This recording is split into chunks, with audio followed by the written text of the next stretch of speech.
done to rotate a dipole in a magnetic field is stored as a potential energy।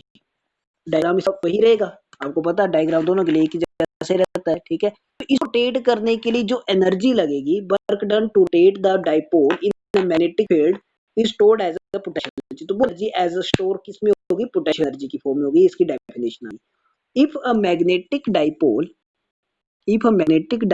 Of magnetic dipole moment जो है वो capital M है, is placed in an angle theta with respect to the uniform magnetic field B, then torque Q. तो torque Q कितना लगेगा, ये आप direct भी लिख सकते हो, वी नो,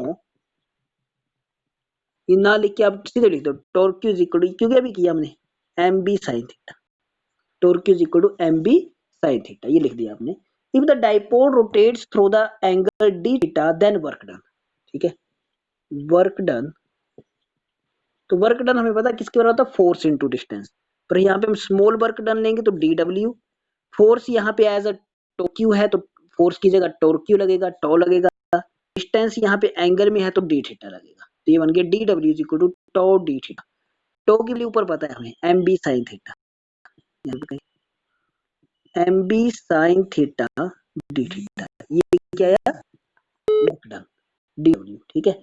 ये तो आया स्मॉल वर्क डन, तो टोटल वर्क डन कितना हो जाएगा, टोटल वर्क डन। तो जब हम टोटल की बात करते हैं तो उसका मतलब हम क्या कर देते हैं, उसको इंटीग्रेट कर देते हैं। Total work done to rotate the dipole from limit theta 1 से थीटा 2, तो W is equal to integration theta 1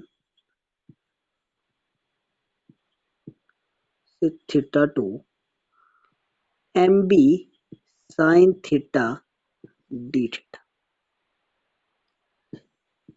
MB constant है, बाहर जाएगा, अंदर बचा साइन थीटा, थीटा 1 से थीटा 2, साथ में डी थीटा।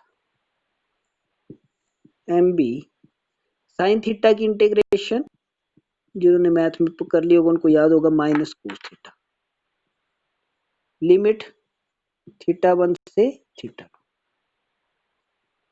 माइनस बाहर, MB अंदर, अपर लिमिट माइनस लोअर लिमिट, कोस थीटा 2 माइनस कोस थीटा 1, अपर लिमिट माइनस लोअर लिमिट कर दिया, ठीक है। By definition of potential energy, potential energy की डेफिनेशन हमने पढ़ी हुई है कि जो वर्क डन होता है ही एज अ पोटेंशियल एनर्जी होता है, ठीक है। According to the definition of potential energy, U is equal to W is equal to minus MB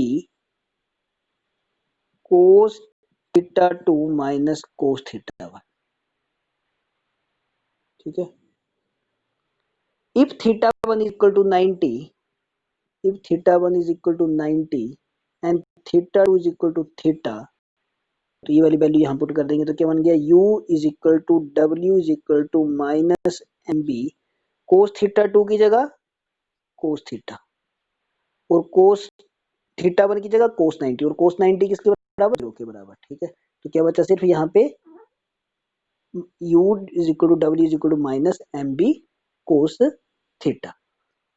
ये तो आगे स्केलर फॉर्म में, अगर वेक्टर फॉर्म में लिखना हो तो U is equal to cos theta हटा देंगे माइनस M डॉट B, ठीक है। तो ये आपके पास आंसर आ गया, पोटेंशियल एनर्जी स्टोर्ड, कितनी पोटेंशियल एनर्जी स्टोर होगी, U is equal to minus MB। एक बार फिर से बताता हूँ फिर आपसे पूछता हूँ समझ में आया कि नहीं। पहले we know tau is equal to MB sine theta, work done कितना हुआ, वर्क डन होता है फोर्स इनटू डिस्टेंस, क्योंकि यहाँ पे जो फोर्स लग रही है वो क्या है, टॉर्क क्यू में है, तो इसको आ जाएगा D W is equal to tau D. इसको हमने टॉ की वैल्यू ऊपर से पुट कर दी दोबारा से, MB sine theta D theta. Total work done कितना हो गया, ये स्मॉल वर्क डन है, टोटल वर्क डन कितना हो गया, W is equal to theta 1 से theta 2 MB sine theta D theta. MB constant है, बाहर आ गया, साइन थीटा की इंटीग्रेशन होगी, साइन थीटा की इंटीग्रेशन होती है minus cos, upper limit minus lower limit करेंगे अगले स्टेप में, ठीक है। और माइनस बाहर चला जाएगा, कोस theta 2 minus cos theta 1, theta 1 की वैल्यू 90, थीटा 2 की वैल्यू थीटा, पुट किया, थीटा 1 की वैल्यू 90 करेंगे तो 0 हो जाएगा, थीटा 2 की थीटा रहने देंगे, ये बन गया U is equal to minus MB cos theta cos theta लगा है, अगर कोस थीटा को हटाएंगे तो डॉट लगेगा और ये किस में बन जाएगा, वेक्टर प्रोडक्ट, वेक्टर फॉर्म में बन जाएगा, तो u is equal to minus M dot B. हाँ जी भाई।